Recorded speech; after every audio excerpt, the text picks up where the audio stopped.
I left my AirPods Max 2 at home before flying to the UK from Hong Kong and back.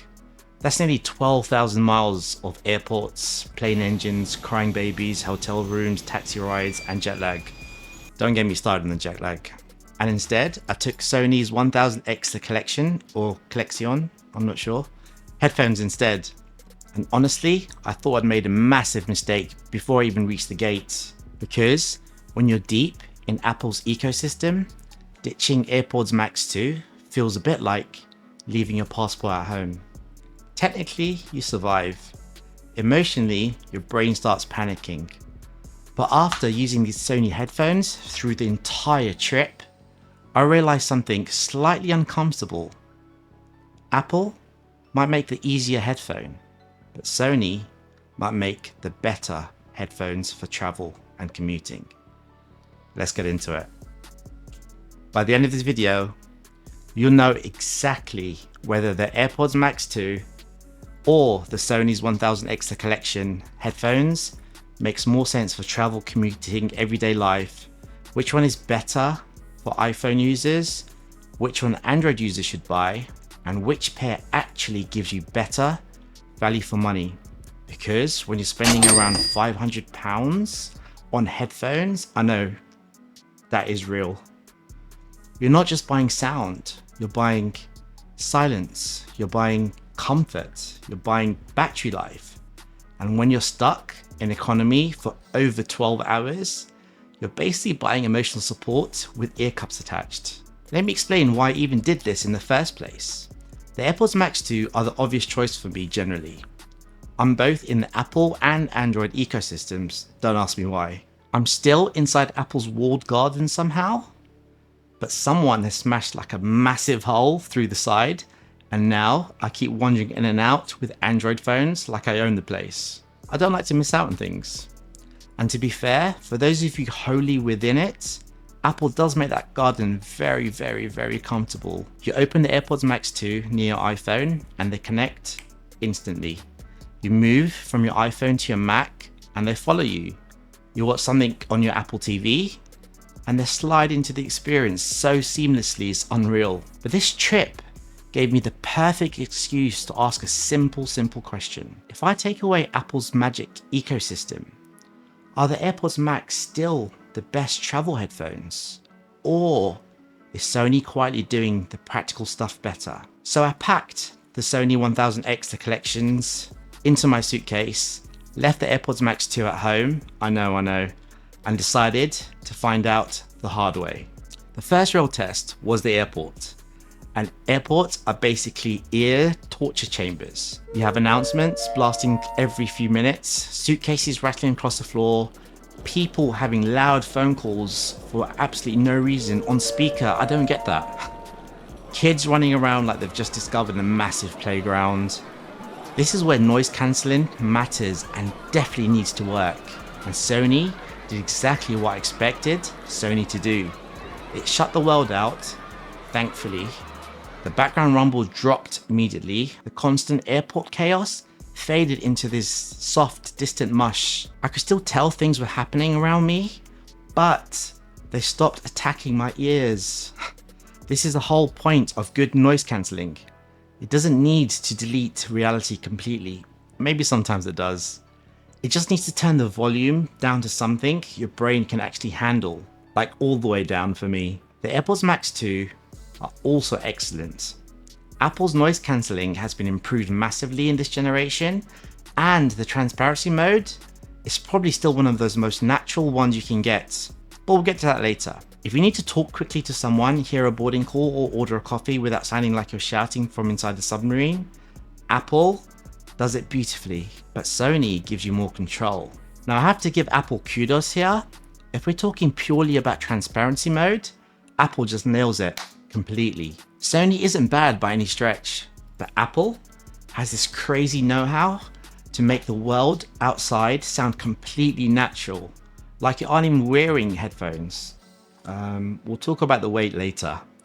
But while Apple wins on the natural sound, Sony gives you vastly more control. You can adjust ambient sound levels, you can tune the experience in the app, and crucially, you can use quick attention by covering the right ear cup to instantly hear what's happening around you no matter what cancellation status you're in. That feature is brilliant at an airport. You're listening to music, someone starts making an announcement, you cover the right ear cup, and suddenly the outside world comes rushing back. You don't need to pause anything, pull down your headphones, or even do that awkward one ear lift where you look like you're trying to overhear gossip in a restaurant. Apple feels more natural, definitely, but Sony feels more tactical. For airport use, Sony made me feel more in control. Apple just felt smoother. Sony feels more practical. Then came the big one, the plane. This is where headphones either become your best friend or a very, very expensive pair of ear warmers. Long haul flights are rough, like in economy rough. Even if everything goes well, you're still trapped in this metal tube for half a day while the engines hum directly into your skull. The Sony headphones handled the plane noise brilliantly. That deep, constant rumble got pushed right down.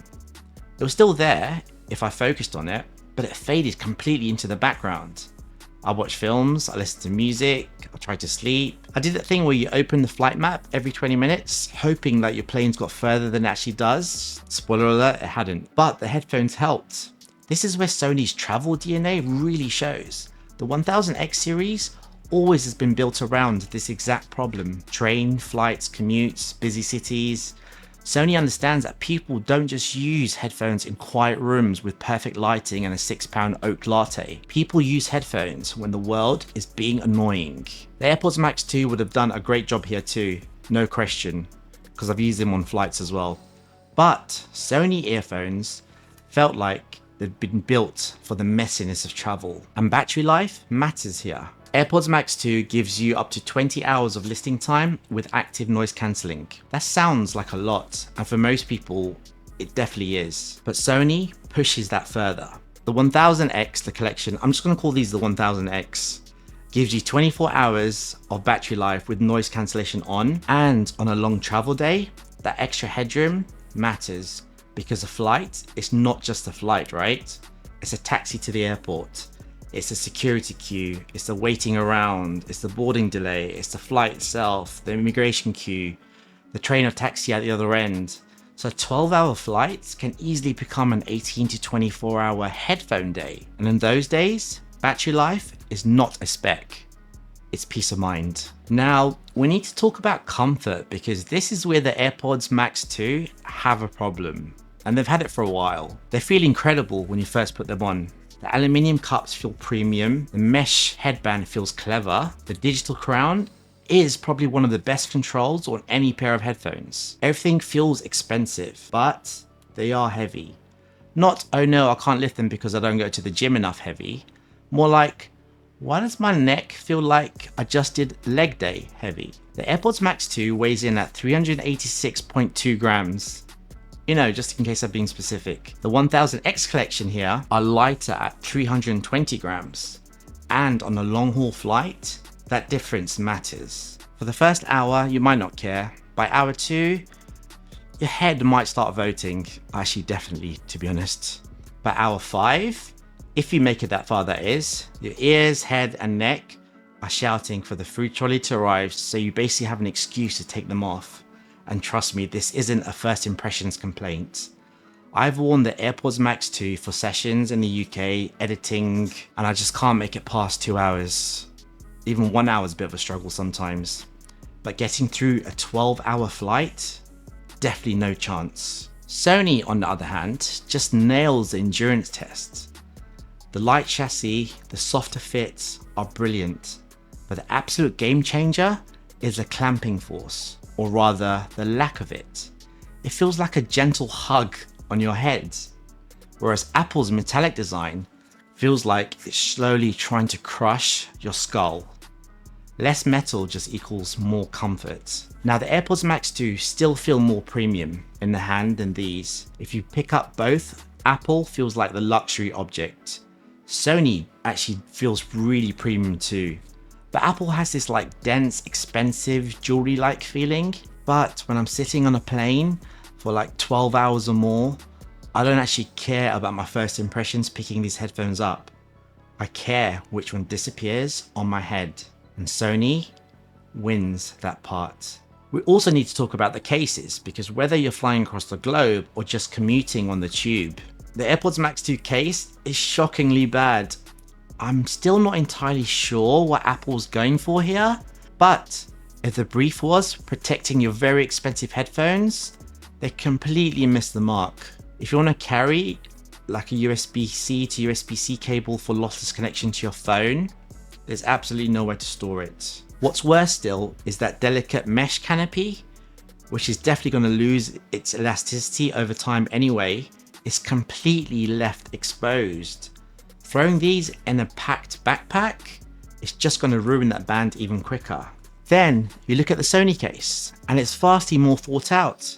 It's a proper hard case, beautifully color matched to the headphones, and here's a brilliant touch, it secures magnetically. There's no faffing about with the zip that might get stuck, which is exactly the same headache I had with my Sonos Ace headphones. Now, these ColleXion headphones don't fold up like the regular XM6s, if you're familiar with those, but they sit completely secure inside. There's even a dedicated space for the USB-C to 3.5mm cable, so it's convenient to pack and know you won't lose it. When I chuck the Sony case in my bag, I'm actually confident the headphones are properly protected. Apple on the other hand, yeah. But this is where the story gets complicated, because the moment I landed in Hong Kong and started using my MacBook, iPad, I missed the AirPods Max 2. Not because Sony sounded bad, not because Sony's noise cancelling failed, because they're both great, but because Apple's ecosystem is so annoyingly convenient. With the AirPods Max 2, you don't feel like you're managing Bluetooth. You feel like the headphones just belong to all your Apple devices at once. You open your MacBook in a hotel room, they're there. You pick up your iPhone, they're there. You watch something on your iPad. Yep, you've guessed it, they're there. It's boring, invisible, and incredibly useful. Sony has multipoint, and it works really well. You can connect up to 2 devices at the same time, which for me is actually genuinely useful if you're bouncing between a laptop and a phone. But within Apple's ecosystem, switching only works naturally if you live exclusively in their world. The minute I try switching between my Mac, my iPad, and my Vivo X300 Ultra, I have to go diving into the Bluetooth settings like it's 10 years ago. Now, credit where credit's due. Once you're connected to the Vivo, it's actually brilliant. I now get battery percentages, so I know exactly how much juice is left, and I can toggle spatial audio right there in the menu. That's where the AirPods Max 2 shines. They're not just headphones, they're like an Apple accessory, right? And if your whole life is Apple, that accessory gets incredibly useful. Sony is more universal. They have an app for iOS and Android, but out on the road, bouncing between flights and airport lounges, the Sonys just felt better on my head. Literally, miles better. Sorry, I couldn't resist. Apple wins on convenience though. Sound quality is where these two headphones have 2 different personalities. The AirPods Max 2 are easy mode. You put them on, press play, and they sound great. Clean vocals, controlled bass, wide soundstage, great movie experience. Spatial audio is excellent when you're watching those movies, especially on an Apple TV or an iPad. It makes most things sound polished right away. Sony is different. Sony actually hands you the keys and lets you drive. You've got LDAC for higher resolution files, and for everything else, there's something called DSEE Ultimate. Simply put, it's Sony using AI to upscale your everyday slightly muddy streaming audio into something that sounds genuinely premium by restoring the notes that get crushed during compression. You combine that with a proper 10-band equalizing app, and you just get vastly more control over what hits your ears compared to Apple's just press play and trust us. If you're using Android, this is a huge advantage, because on Android, Sony can actually use their higher quality Bluetooth options like LDAC. That means better wireless audio potential than what you get from AirPods Max 2 on Android. On iPhone, the gap gets smaller because Apple keeps Bluetooth audio much more locked down. So if you're an iPhone user, Sony still sounds excellent, but you're not getting the full Android LDAC advantage. You're getting AAC, and that is the key difference. If you're an iPhone, the AirPods Max 2 are the easier, more integrated choice. Now, credit where it's due. Apple has tuned their AAC codec on the Max 2 so efficiently that it sounds remarkably good, even with Bluetooth limitations. But if you're on Android, Sony is undeniably the smarter audio choice, hands down. Travel is not just all about music and films. It's calls, voice notes, video meetings, sometimes, checking in with family, sometimes, recording quick ideas while sitting in the hotel room at 2 AM because your jet lag has turned your brain into mush. It's a very real issue and quite serious. The AirPods Max 2 are excellent for this inside Apple's world. Voice isolation is strong, call sounds clear, and switching between devices, as I've said, makes work easier. Sony also performs really well, especially with their multipoint. I could be connected to my laptop and a phone at the same time, which is great when you're working on the move. But if you're doing a lot of calls across Apple devices, Apple still has that it just works advantage. However, Sony has a more travel-friendly battery and comfort. So if you're wearing headphones for work during the day, then on a flight at night, then again while editing in a hotel room, for example, Sony starts to feel like the more sensible tool. So, was I wrong to ditch my AirPods Max 2? As an iPhone and Android user, I can say this. If I was traveling for a short trip using mostly Apple devices and wanted the smoothest experience possible, I would take the AirPods Max 2, no question. The pairing's better, the switching's better, the iOS controls are better. Transparency mode feels more natural. Spatial audio is more useful inside Apple's ecosystem. The AirPods Max 2 makes everything easier. But for this kind of long haul trip and long commutes, Sony made a lot of sense. The lighter weight helped a lot. The longer battery life helped. The noise cancelling was excellent. The app controls were really useful. And I didn't feel like I had to baby them as much. So for iPhone users, my answer is this. If you care most about long haul comfort and travel practicality, Sony might surprise you. However, if you're on Android, you don't need to buy the AirPods Max 2.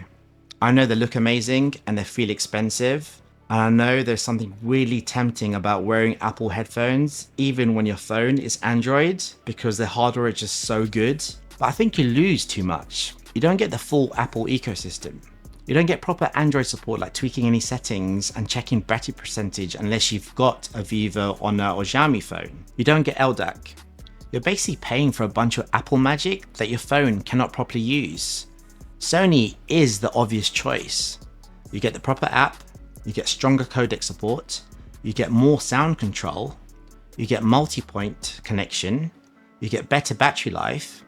You basically get a pair of headphones that works properly whether your phone is Samsung, Google, Honor, Oppo, Xiaomi or anything else. For Android users, Sony wins easily. Now let's talk value. The AirPods Max 2 costs £499. Sony's 1000X costs more at around £549. So Sony is not the cheap option here. And that makes things really awkward because if you're buying purely on value, the regular Sony 1000XM6 headphones probably needs to be in the conversation. It's cheaper than the ColleXion, more practical for most people, and still gives you that excellent Sony noise cancelling experience. The 1000X is luxury Sony. It's for someone who wants something more special, more premium, and less common. Like I haven't seen many people rocking these headphones out and about. The AirPods Max 2 are the ecosystem Sony cannot fully copy, so the best value depends on who you are. For Apple users, AirPods Max 2 are definitely better value because you actually get the ecosystem benefits which you're paying for. But for Android users and for those who want a little bit more control over their sound, Sony is better value because the AirPods Max 2 loses too much outside of Apple's world. For pure travel value and commuting, Sony definitely makes a stronger argument. But if you want the smartest money choice overall, I would have a look at the XM6s before buying either of these. So, after nearly 12,000 miles or around nearly 20,000 kilometers, was I wrong to ditch my AirPods Max 2 for travel? No, definitely not. Sony proved itself. The 1000X gave me excellent noise cancelling, stronger battery confidence, lighter long haul comfort, proper app control, and flexibility across devices. But when I got back into my normal Apple routine, which I do sometimes, I understand exactly why the AirPods Max 2 still makes sense. But Sony wins on travel practicality. If you're someone who travels a lot or commutes quite often and uses different devices and want headphones that feel less locked to one company, Sony is definitely going to be the better companion. So I was not wrong to diss the Apple AirPods Max for this trip, but I also wouldn't sell them. And that is probably the most annoying verdict possible. And that brings me to the end of my comparison video. I hope you really enjoyed watching as much as I did making this video. Don't forget, I have many more videos coming, like looking at the Huawei Watch Buds 2, which have a secret compartment. So if you want to see what that's about, then make sure you subscribe and don't forget to like this video because it helps the channel. I'm Maz, and this is MazTechCentral, where I like to keep tech simple and accessible for everyone. I'll see you guys in the next one. Take care of yourselves. Bye.